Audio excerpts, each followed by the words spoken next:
Hello students, welcome to today's session. This is Shweta Roy, your English Master Teacher at Vinantu, and today we are starting with the sixth session on the Merchant of Venice. So we have already completed the entire play, the major events in the play in the first five sessions. So in today's session, we are going to discuss the most important question answers and the most important, so thematic concern and character sketches, right? So let's see. Let's start off with the session without further delay. So as I told you that from the first to five acts that deals with the five acts of the play, so which we have already covered. So yes, this part is done. Now today we are going to deal with the sixth session, which is going to cover the important question and answers from the play. In the seventh session, I am also going to continue with the same, and I'm also going to start with the important lines from all the five acts. That means important portions when you need to concentrate, right? So kind of RTC, right? So this session is going to deal with the RTC kind of thing, and session 7 will continue with more important character sketches, and also I will start RTC in the seventh session itself. Will continue till the eighth session. So seventh session is going to be a mix of long question as well as RTC. All right, guys. So with that, let us start off with the theme of the drama. What are the themes of the play? Right. So the first major theme is prejudice and intolerance. All of you already know when we talk about prejudice and intolerance, of course, the character of Shylock comes in our mind. So he was excluded as the other. That means who was dominating? Of course, Christianity. And the Jew, Shylock being a Jew, he was excluded from everything as other, and he was also hated by the Christians, right? So he is a character who is, more sinned against than sinning, right? So that is another characteristic feature that we will talk about at length. Don't worry. Okay, so yes, we may say that Shakespeare is subtly criticizing the prejudices of his characters, right? So definitely, one second, let me choose another color so that you can see. So he is subtly, what is he doing? He's criticizing the prejudices of his character. So when he is making and he is making Antonio uh, insult Shylock, and he is also talking about the religious conversions, he is subtly kind of criticizing the prejudices. That is one point of view, right? Next is about Shylock's fury. Definitely, as I told you, he was more sinned against.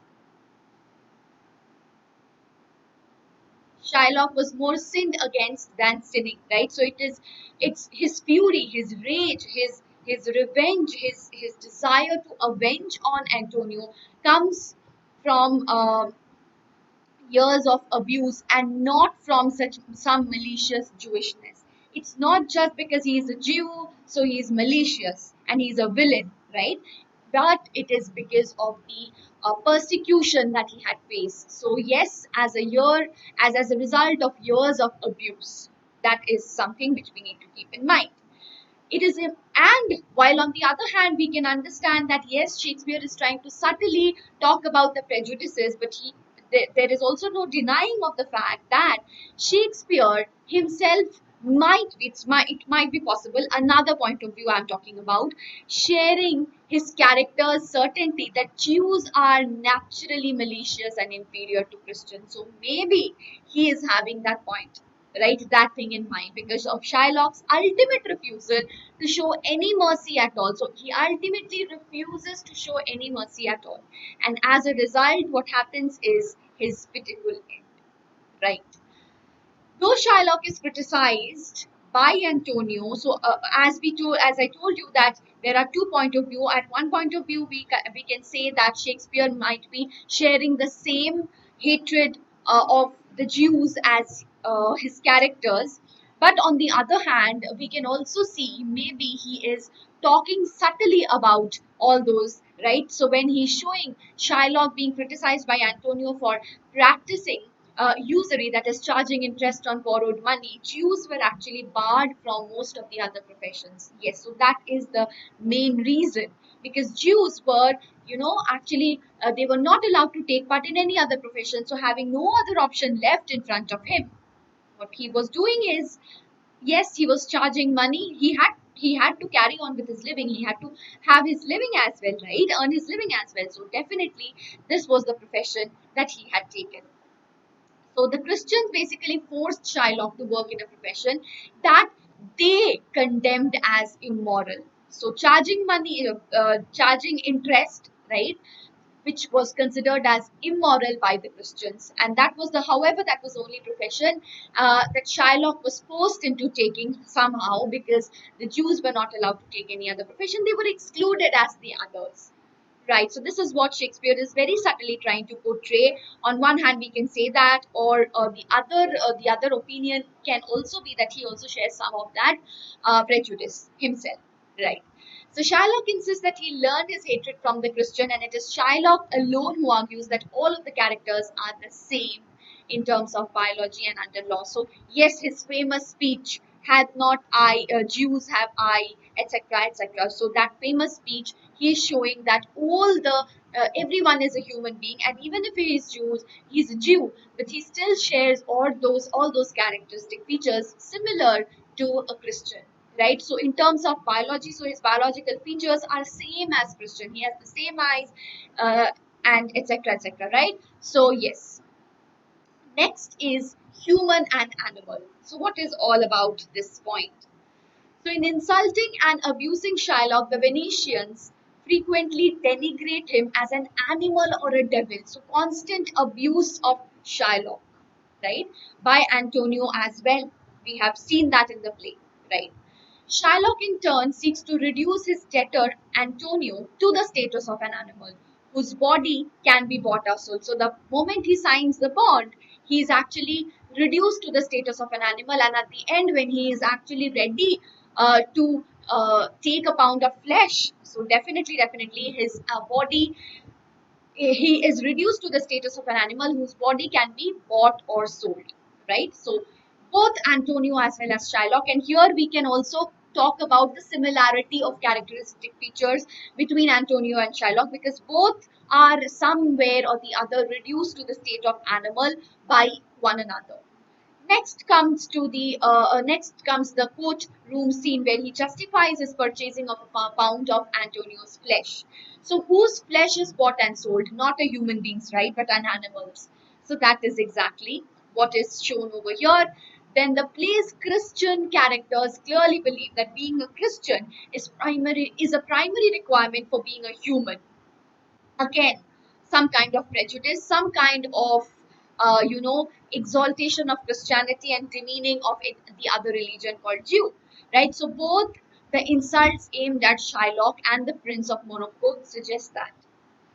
In his famous speech justifying his desire for revenge in Act 3, Scene 1, so please go through that, right? That famous speech. Shylock explicitly rejects the humanist definition of humanity, describing his similarity of the Venetians in terms of biological function, as I already mentioned.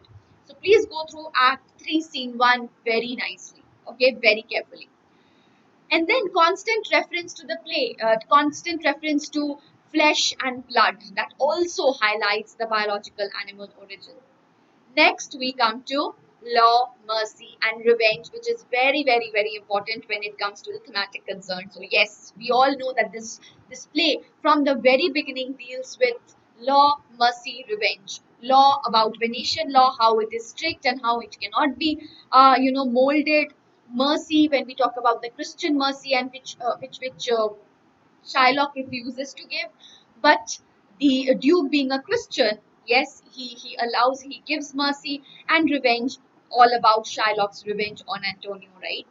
So both the central character of the Merchant of Venice, Shylock's attempt to revenge on Christian Antonio. So Shylock and Christian, again we have a conflict between the Jew and the Christian, the age-old conflict that has been talked about in the play. All right, and the romantic subplot between Bassanio and Portia explore the relationship between the law, mercy, and revenge. Well, just now I told about that, right? So Shylock pursuing Antonio's pound of flesh, that suggests, and definitely his he seeks vengeance. So this is all about revenge, right?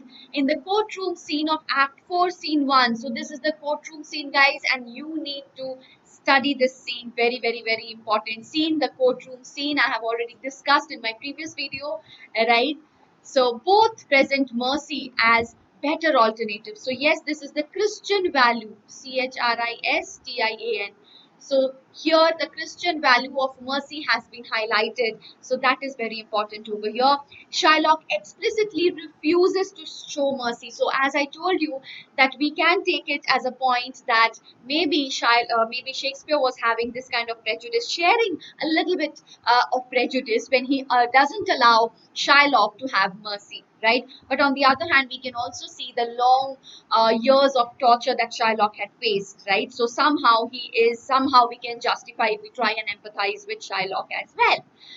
And then we come to greed versus generosity. So what is this greed versus generosity? Let us see that. So the primary grievance that Antonio has against Shylock is definitely his greedy nature, because he used to charge great amount of interest from those who used to borrow money from him when they are in need.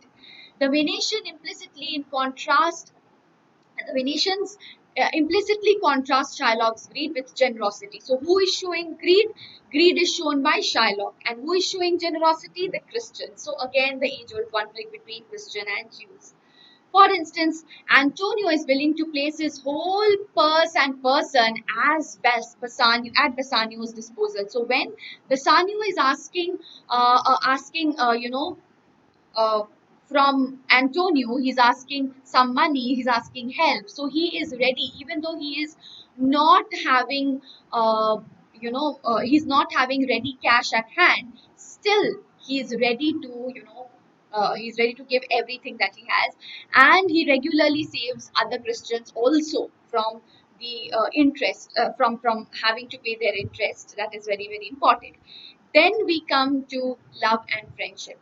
So yes, when we talk about greed, when we talk about generosity, greed uh, definitely encapsulated into the character of Shylock, and mercy and generosity encapsulated into the character of Antonio. He is very merciful. Even at the end, also he is ready to forgive. I mean, he is acting as a merciful character by sparing the life and the property of Shylock. But yes, on a great condition. That also we should remember.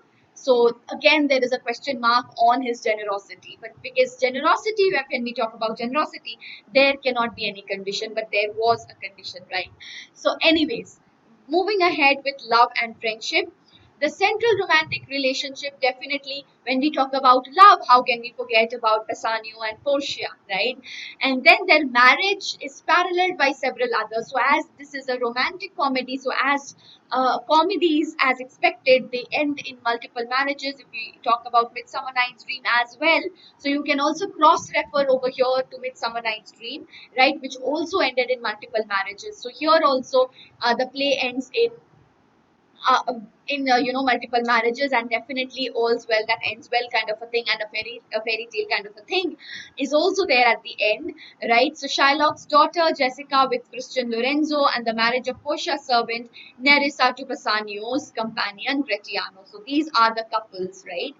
And then numerous critiques have also suggested, as when I was teaching you the play, I also talked about a kind of romantic relationship, or what as we call it, homoerotic relationship between Antonio and Bassanio. So that point also should be noted, and also should be taken care of when we deal with the romantic relationships and love, right? So to what extent can we talk about Antonio and Bassanio's friendship? Was it just friendship, very good friendship, or was it something more than that? So that question also needs to be taken care of. Next, we see appearance versus reality. So when we talk about appearance versus reality, how can we forget about the famous casket scene, right? So the entire casket scene is a very good example of appearance versus reality. So the gold casket, I mean the casket which was uh, yes, which was golden casket, that had that had it inscribed on it that those who will choose me, I mean the one who will choose the gold casket, he will get what many men desire. So who was choosing the gold casket?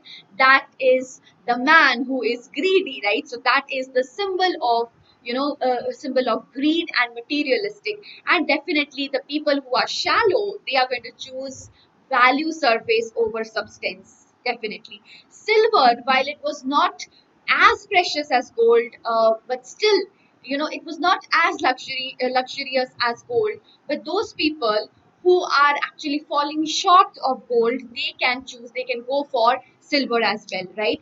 But the lead casket ends up being the right choice. So don't go by appearance, right? You need to unravel the reality.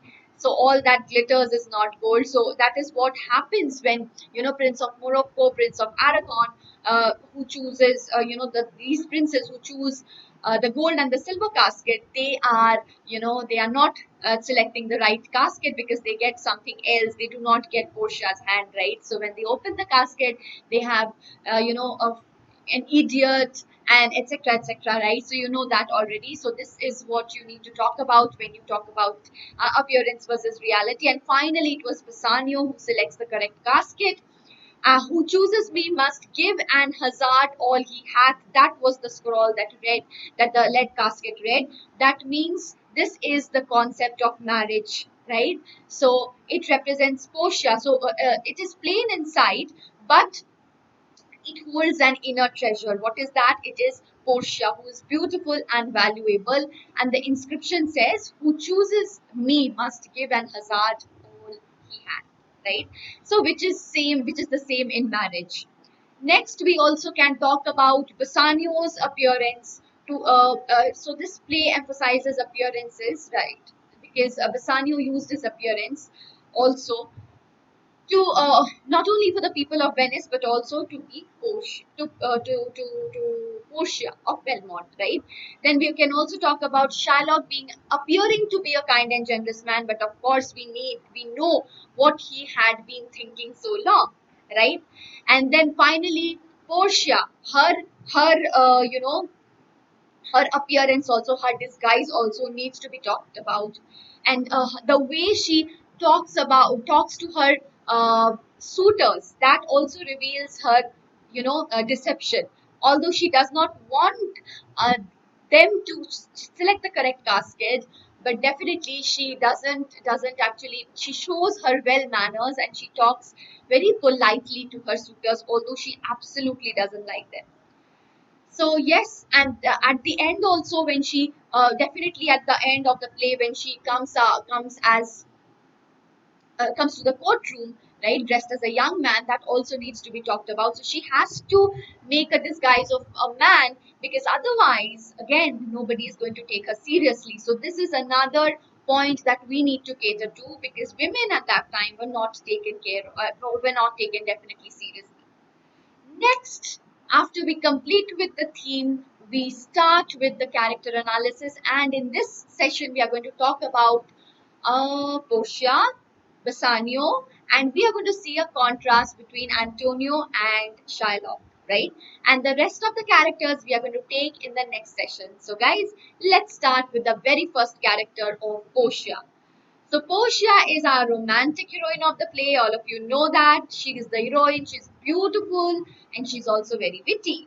So yes, she is in love with Bassanio. That we can definitely understand, right? Because she wants Bassanio to choose the correct casket. And she also says, pause a day or two. She begs for, in choosing wrong, I lose your company. So she doesn't want to lose the company of Bassanio, right? So Bassanio's correct choice again overwhelms Portia, and she wishes she wants to give everything to Bassanio, right? She willingly shares all that she owns with Bassanio, right? Love is a reciprocal giving and receiving, uh, so it is with perfect empathy that she sends her beloved away almost immediately to try and save. So definitely, she is also trying to save Bassanio's friend Antonio. However, we also can look at it from a different angle when we say that she is trying to save Antonio. So as I told you, the critics have also given it another angle of being a homoerotic relation between Antonio and Bassanio. So we can also talk about the fact that it's possible that Portia, while trying to save Antonio, is at the same time trying to remove Antonio from the life of Bassanio, which actually also happens at the end when Antonio is excluded from all the marital functions that is taking place, right? And also at the end, Portia, after giving all his ships and etc., all his property back, it is a kind of hint that now it is your time to part away, right? So that also needs to be looked at when we talk about this. Then she is very, very, very sympathetic and tactful as well, right? So both of her suitors, her dealings with both of her suitors, you need to talk about that when you are talking about sympathetic and tactful. And when you're talking about tactful, you definitely need to talk about the trial scene as well, right? So when she is, yes, and also about sympathetic nature when she's talking about the mercy, right? So her speech, her speech about mercy is very, very, very important. Her poignant speech about mercy at the end, when she's in the courtroom, that is a very famous one. You need to talk about that. Last is wit and playfulness, very, very, very important. So Shakespeare's heroines are very witty, right? So they are not just very beautiful and doll-like figures to be kept at home, but they are also given wit and intelligence. They are endowed with the characteristic features of wit and intelligence. So this is revealed when she's dealing with her suitors, right? So her dealings with the suitors, then the ring plot. What do I mean by the ring plot? The way she's testing, and she's testing Bassanio with giving the ring and not asking him, and asking him to not to part away, and then not to part with the ring. And then when she is disguised and um, disguised as the lawyer and asking for that particular gift.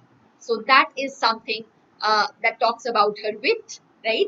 And of course, the courtroom scene, the way she becomes initially, yes, of course, she is compared with Daniel, right? So, as I told you already about the biblical story of Daniel, so if you remember that, you need to add that as well. So, her being her comparison with Daniel. So, Daniel comes to a judgment, right? So, that is very important. Now, we come to the character of Bassanio. So, Bassanio's character is not as fully drawn as the other characters. Nevertheless, he is also an important character. He is young, he is in love, and he is by nature impulsive and romantic also.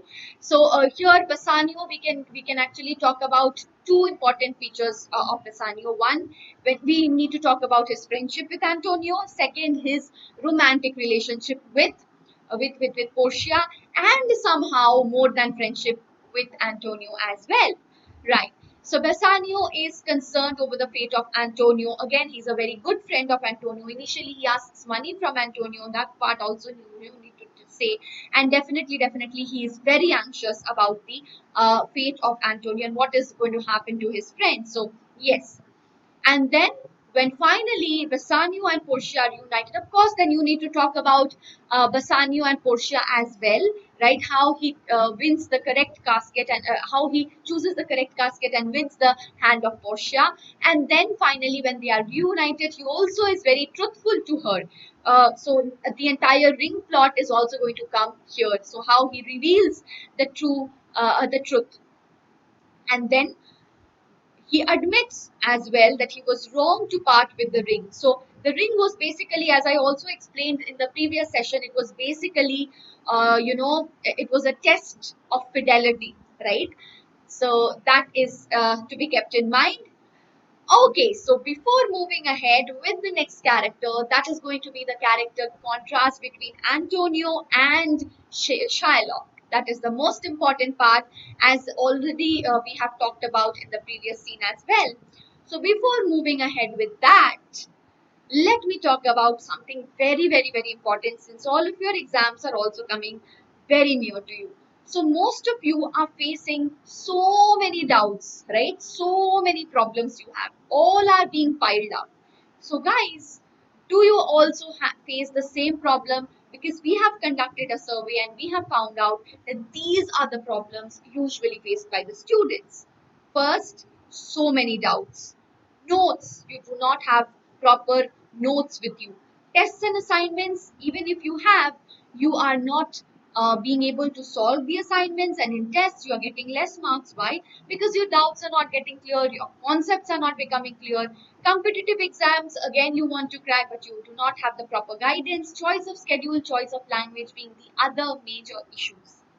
But guys, we are not just here to discuss about the problems, but we have solved all the problems.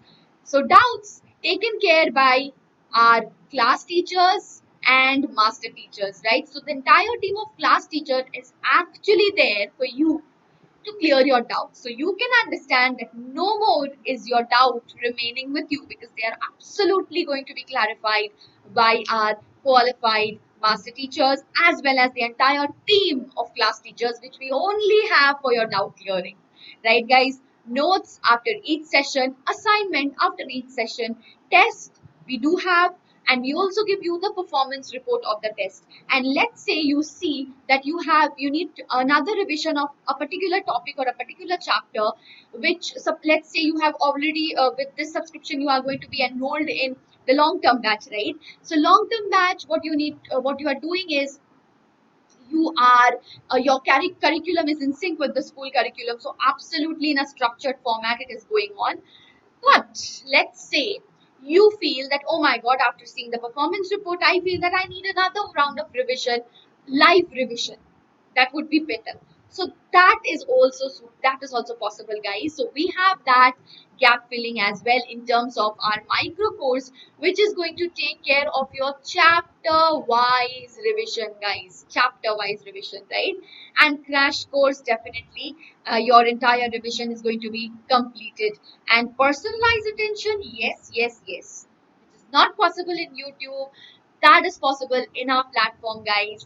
And yes, unlimited live classes and all this at your convenience schedule, guys. So providing the time slot, yes, but you need to choose your time slot according to your convenience. Choice of language is also there for you. Most of you do this mistake of having giving importance only to one or two subjects, leaving aside the major important ones. Maybe, I don't know. So you think that okay, we will do this later on or take it lightly, but ultimately your aggregate, because of all those subjects that you have ignored, somehow goes down. So we here believe in giving importance to each and every subject, and that is why we have all the six subjects: English, social science, chemistry, maths, biology, physics, all the six subjects only and only for you guys with all the amazing features. So definitely nobody is going to stop you now from getting that 90% which all of you deserve.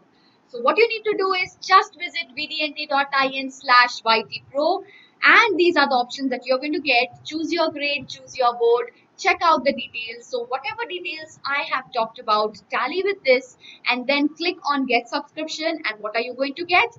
Three types of subscription: 1 month, 3 months, 6 months. So whatever you are convenient in, guys. But the recommend one would be the 6 month subscription, because when you pay 1 month, 1 month, 1 month for 6 months altogether, you end up paying more than what you pay for 6 months at once, right? So one time payment is going to be definitely less costly, and this is after coupon code becomes 9774. Now what is this coupon code, guys? The coupon code is SWREPRO, which is going to give you 15% off, guys. So do not forget to apply this coupon code, and you will see that you end up paying not more than 9 rupee per class. Isn't that very, very, very cost friendly, guys? So hurry up and visit this link and do not miss this amazing opportunity, guys. This is a platform meant only and only for you. So yes, give us the opportunity to provide you with the best. Quickly, quickly, quickly get yourselves enrolled. And now we are going to lastly talk about the contrasting character between Antonio and Shylock. We will take up these characters individually in the next session. Don't worry.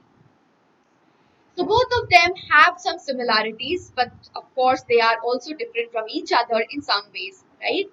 So both seek fortune, both love money, both are money lenders. However, what happens is Antonio does not charge interest because he is a Christian, right? However, Shylock, being a Jew, charges interest.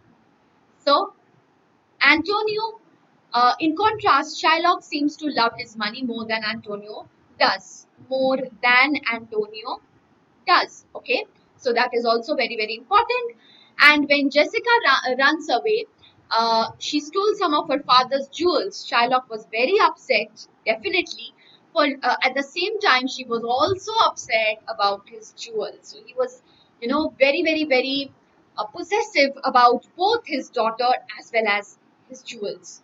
Shylock earns profit when he lends out money and receives interest from the money he lends. But Antonio thinks it is wrong. So, as I told you again, the age-old conflict between the Jews and the Christians, right? Another similarity is that they both care about their loved ones. Antonio shows that he loves Bassanio, definitely, and he's ready to sacrifice even his flesh. So we also talked about the romantic relationship between them, which is possible, right? And Shylock also shows that he loves his daughter Jessica, and he also at the same time keeps his daughter as his possession as well. When she runs away, he develops sorrowful, feelings. But of course, at the same time, we can also see, his his rage against his daughter at the same time, right? So that is also there. Right. So another difference between Antonio and Shylock is that Antonio hates Jews and Shylock is a Jew, right? And yes, Antonio is very naive, but Shylock is very cunning. So when it comes to the bond, we can definitely talk about Antonio's naivety over there and Shylock's cunning nature over there, right? So Shylock is proud to be Jewish and resents Christianity. Antonio is a Christian, and as a result, there is this conflict of interest, right? So that is the reason of their hatred. So with that, we have almost completed the session, guys, for today. I hope now the play is almost 90% clear to you. The 10% doubts that you have, or 80%, I take it, 80% clear to you. The 20% of doubts that you have in Merchant of Venice would be taken care of in the upcoming sessions very soon. So, guys, this is your homework question, and the homework question for the previous session, which I could not take in this session, is also going to be taken care of in the next session. So the homework question related to this session and the homework question related to session number 5, which you have already, where you have already posted your comments, would be taken up in the next session, that is session number 7. Before beginning the session, I will read out few of the comments. So do not forget to comment on this session, guys. So take care, and yes, do not forget to hit the like button if you have liked the video. If you think yes, your play is becoming clear, so do not forget to hit the like button. And before you go, a gentle reminder, do not forget to take the subscription, guys. So what you need to do is choose your grade, choose your board, and check out the details. Whatever details I have mentioned at length, you need to get the subscription. Click on get subscription. 3 types of subscriptions are there, as I told you, and the most recommended would be definitely 6-month subscription, but you are also open, we are also open for 1 month and the 3-month subscription. So absolutely on your convenience, guys, just visit this link and use the coupon code SWREPRO to avail 15% off, guys. Okay, so that was all for today from my end. I hope you enjoyed it, and at the same time you have understood the various characters. And yes, you are free, feel free to put down your thoughts on whatever you feel like in the comment section along with the homework question, guys. So thank you so much, take care, and do not forget to hit the like button, share the video, as well as subscribe to this new channel. Show your love, share your love, just as the way you have supported us in the Hindi channel. Do support us in this channel, because this is only and only on your demand, guys. So we are there for you. Just motivate us so that we can give you even more. Thank you so much. Take care. Bye bye. Take care.